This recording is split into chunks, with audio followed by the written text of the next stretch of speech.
Hey guys, Mark here. Today we'll be talking about a very serious case that just came to my attention. That is the case of Dahvie Vanity, Chris Hansen's newest target, or as some people have called him, the next Oniisan. Now, for some context, Dahvie Vanity is a singer, a musician, sort of a rock star. He's before my time. He was big on the MySpace scene. He was part of the MySpace generation. So if you're from that generation, you might know Dahvie Vanity and maybe a little more about him. So if you guys are from that generation, please comment down below. Dahvie Vanity was also very popular in scene culture, which I haven't seen as much of today, but back in those days, which really wasn't that long ago in the grand scheme of things, scene culture was pretty big. He was even friends with Jeffree Star, who is still popular today. Jeffree Star had his own set of controversies, but I might cover that in a future video, so you guys should let me know if you want to see that. Dahvie Vanity was part of a band called Blood on the Dance Floor, and this band did used to be really popular actually. Its YouTube channel has millions of views, and now that YouTube channel, you can find it today.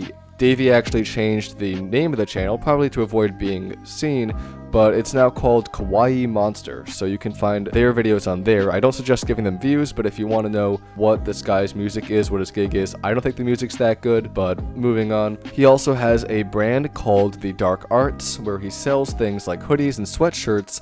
So it's clear that he's still trying to make money and is trying to get his career back on track. Now you might be wondering why he dropped off the map in the first place. Well, like Oniisan, he has a younger fan base. And like Oniisan, he was accused of inappropriate relationships with his fans. While Oniisan's allegations are just that, allegations, Dahvie Vanity's allegations have actually been proven. Jeffree Star has spoken out, and he says that he saw Dahvie bringing young fans to his hotel room after shows and doing explicitly illegal acts. So those are Jeffree Star's words, and he has distanced himself from Dahvie Vanity. Other YouTubers have also spoken out. Blair White actually went to one of his shows when she was younger, and in her video on Dahvie Vanity, she said that he acted very inappropriately to his audience and said things that you shouldn't say to an audience of minors. Her video was great, so I definitely suggest checking it out. I might leave a link down below.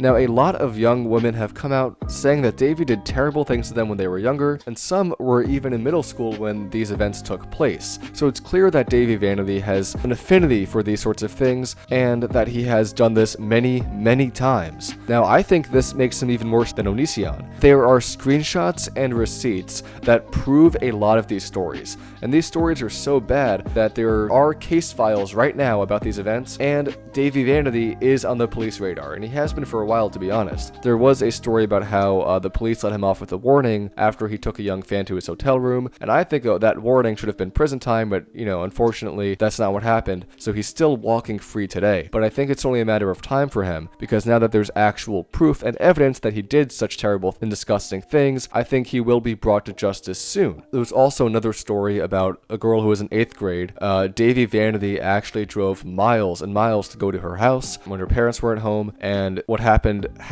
and she actually went on a Christian radio show and talked about her experience, and the police saw this and called her afterwards, and then it was then that she told them that it was a man named Dahvie Vanity who had done these horrible things to her. So it's clear that the police are aware of this, and I'm glad that Chris Hansen now is talking about this, because I know Chris Hansen did great work with the Oniisan controversy, but this is worse in my opinion and has affected way more people. Also, as I said before, what happened with Oniisan, those are just allegations. Now, do I think that those allegations are true? Yes, I do, but that's just my opinion. In this case, opinion doesn't have much to do with it. These are real, proven events that have taken place and that you cannot dispute. Now, you might be wondering what Dahvie has to say about all this, right? Now that he's trying to build his career back up and he is gaining more followers, of course he has something to say about this, right? So he did respond, but a lot like how Oniisan calls his fans terrible people, Dahvie has said that everyone who's talking about him and saying all these things about him are just haters. Even the people that have evidence are just haters in his eyes. Now, I think this is a really irresponsible response. I mean,